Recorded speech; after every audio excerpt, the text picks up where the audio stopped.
Chapter 79. The Snatchers. In the name of Allah, the most gracious, the most merciful.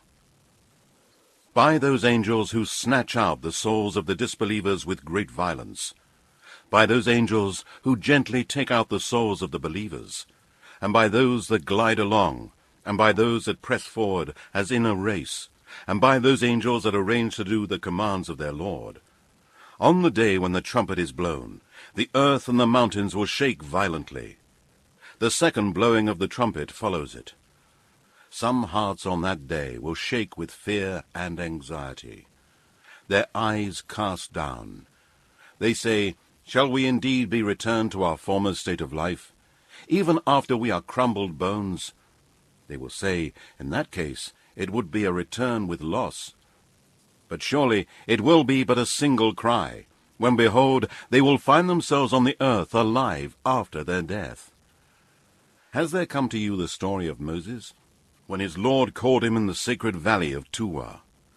Go to Pharaoh, surely he has transgressed all bounds in disbelief, and say to him, "Would you purify yourself from the sin of disbelief, and that I guide you to your Lord so you fear him?" Then Moses showed him the great signs and miracles.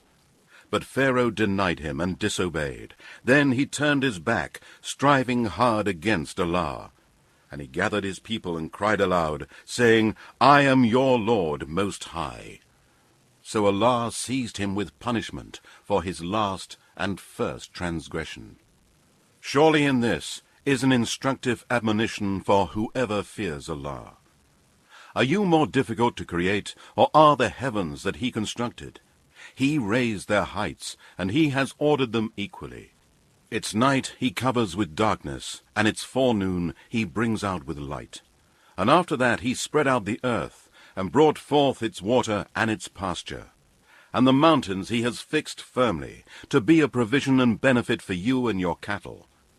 But when there comes the great catastrophe, the day when man shall remember what he strove for, and hell-fire shall be made apparent in full view for everyone who sees, then, for him who transgressed all bounds, and preferred the life of this world, surely his abode will be the hell-fire.